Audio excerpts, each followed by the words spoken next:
नमस्कार. माझ्या सर्व रसिक प्रेक्षकांना अक्षय तृतीयेच्या खूप खूप शुभेच्छा. आजचा दिवस खूप खास आहे.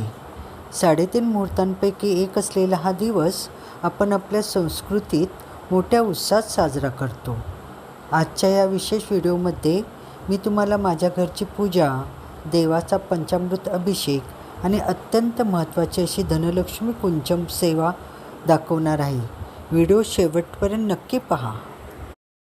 ओम गण गणपतये नमः. ओम गण गणपतये नमः. ओम गण गणपतये नमः. ओम गण गणपतये नमः. ओम गण गणपतये नमः. सुरुवात करूया देवाच्या अभिषेकाने. सकाळी लवकर उठून देवघर स्वच्छ केले आणि मग लाडक्या बाप्पाला आणि देवघरातील इतर देवांना पंचामृत स्नान घातलं. दही, दूध, तूप, मध आणि साखर या प्रत्येकाचं एक वेगळं महत्त्व आहे. जेव्हा आपण देवाला अभिषेक करतो तेव्हा घरातील नकारात्मक ऊर्जा दूर होऊन एक सात्विक वातावरण तयार होते. ओम श्री तुळजा भवानी माताय नमः. ओम श्री तुळजा भवानी माताय नमः. ओम श्री तुळजा भवानी माताय नमः. सर्वमंगल मांगल्ये शिवे सर्वार्थसाधिके शरण्ये त्र्यंबके गौरी नारायणी नमोस्तुते. नमोस्तुते महामाये श्रीपीठे सुरपूजिते शंकर गदा हस्ते महालक्ष्मी नमोस्तुते. ओम श्री तुळजा भवानी माताय नमः. ओम नमो भगवते वासुदेवाय. ओम नमो भगवते वासुदेवाय. ओम नमो भगवते वासुदेवाय. ओम नमो भगवते वासुदेवाय. ओम नमो भगवते वासुदेवाय. ओम नमः शिवाय. ओम नमः शिवाय. ओम नमः शिवाय. कैलासराना शिवचंद्रमौळी फणींद्र माता मुकुटे झळाळी कारुण्य सिंधू भवदुःखहारी तुझवीन शंभो मज कोण तारी. ओम नमः शिवाय.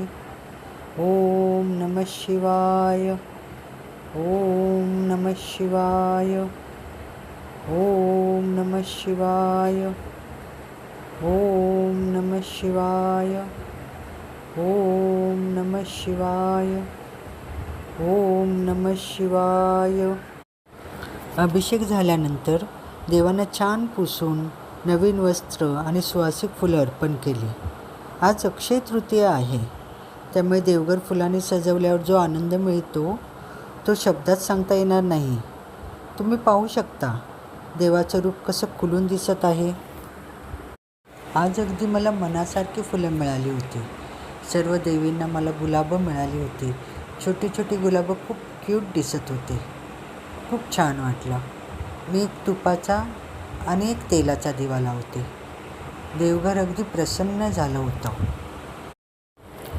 देवांचं हे तेजस्वी रूप पाहून खरोखरच कृतकृत्य झाल्यासारखं वाटतं.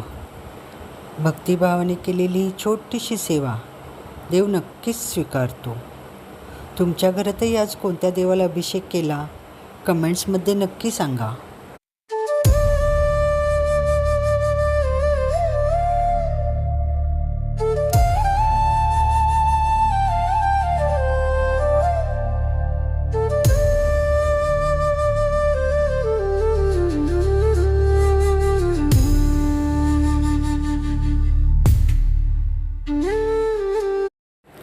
अक्षय तृतीया हा दिवस म्हणजे अक्षय पुण्य, अक्षय संपत्ती आणि अक्षय आनंद देणारा दिवस मानला जातो. आज मी मनापासून धनलक्ष्मी कुंचमची पूजा केली आणि त्या पूजेचा हा सुंदर अनुभव तुमच्यासोबत शेअर करते. अक्षय तृतीया म्हणजे कधीही न संपणारे. या दिवशी केलेली पूजा, दान, जप यांचे फळ अक्षय राहते असं मानलं जातं. हा दिवस माता लक्ष्मी आणि भगवान विष्णूंना अर्पण केलेला आहे. महालक्ष्मी ही धन, समृद्धी आणि सुखाची देवी आहे. म्हणूनच ह्या दिवशी धनलक्ष्मीची पूजा केल्याने घरात सकारात्मक ऊर्जा आणि आर्थिक स्थैर्य येते अशी श्रद्धा आहे. पूजेला सुरुवात करण्यापूर्वी मी घर छान स्वच्छ केलं होतं आणि दारात सुंदर रांगोळी काढली आहे. देवाऱ्यातही सुंदर रांगोळी काढली आहे. देवघरही सुंदर सजवलं आहे. धनलक्ष्मी कुंचम, फुलं, हळद, कुंकू, अक्षता, दिवा या सगळ्या वस्तू प्रेमाने सजवल्या आहेत मी. पूजा करताना सर्वात महत्त्वाचं असतं ते म्हणजे मनाची शुद्धता आणि श्रद्धा. सर्वप्रथम मी दीप प्रज्वलित केला आणि त्यानंतर महालक्ष्मी मातेला आवाहन केलं. फुलं अर्पण केली, कुंकू हळद लावली आणि मनापासून प्रार्थना केली. धनलक्ष्मी कुंचमची पूजा करताना मी कुंचममध्ये तांदूळ, 5 लवंगा, हळकुंड, 5 हिरवी वेलची, 5 गुंज, 5 कवड्या, 5 गोमती चक्र, तसेच 5 गुंज, 1 हळकुंड असे टाकले आणि त्यावर परत पूर्ण तांदूळाने तो भरून घेतला. त्यानंतर त्यावर चांदीची कॉईन ज्याच्यावर गणपती आणि लक्ष्मी आहे तो ठेवला. श्रीसूक्तम बोलत बोलतही मी सर्व सेवा केली. खूप छान वाटलं. माझ्याकडे हे नित्यसेवा पुस्तक आहे. त्यातील स्त्रीसूक्त, पुरुष सूक्त, महालक्ष्मी अष्टक असे सर्व मंत्र आणि नामस्मरण केलं, ज्यामुळे मन अधिक स्थिर आणि सकारात्मक होतं.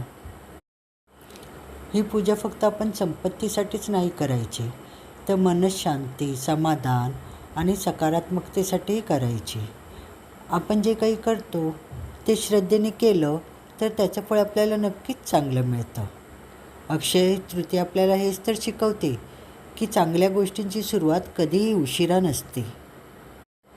अक्षय तृतीयेच्या या मुहूर्तावर लक्ष्मीची पावलं आपल्या घरात उमटावीत यासाठी केलेली छोटीशी सेवा ओम महालक्ष्मी नमः या मंत्राचा जप करत आज संपूर्ण वातावरण कसं प्रसन्न झालं आहे. आजच्या या पवित्र दिवशी महालक्ष्मी माता तुमच्या सर्व इच्छा पूर्ण करो. तुमच्या आयुष्यात सुख, समृद्धी आणि आनंद अक्षय राहो. हे धनलक्ष्मी कुंचम मी मिशोवरून मागवलं आहे. त्याची लिंक मी डिस्क्रिप्शनमध्ये देते. तुम्हाला आवडल्यास तर तुम्ही तिथून मागवू शकता. खूप स्वस्त आणि छान मिळालं आहे मला. मी हळदीचं लेपन सुंदर असं करून घेतलं, छान रांगोळी काढली आणि सगळं घरातलं वातावरण अगदी पवित्र करून ठेवलं. चला तर मग आता परत भेटू अशाच एखाद्या सुंदर व्हिडिओमध्ये. तोपर्यंत श्री स्वामी समर्थ.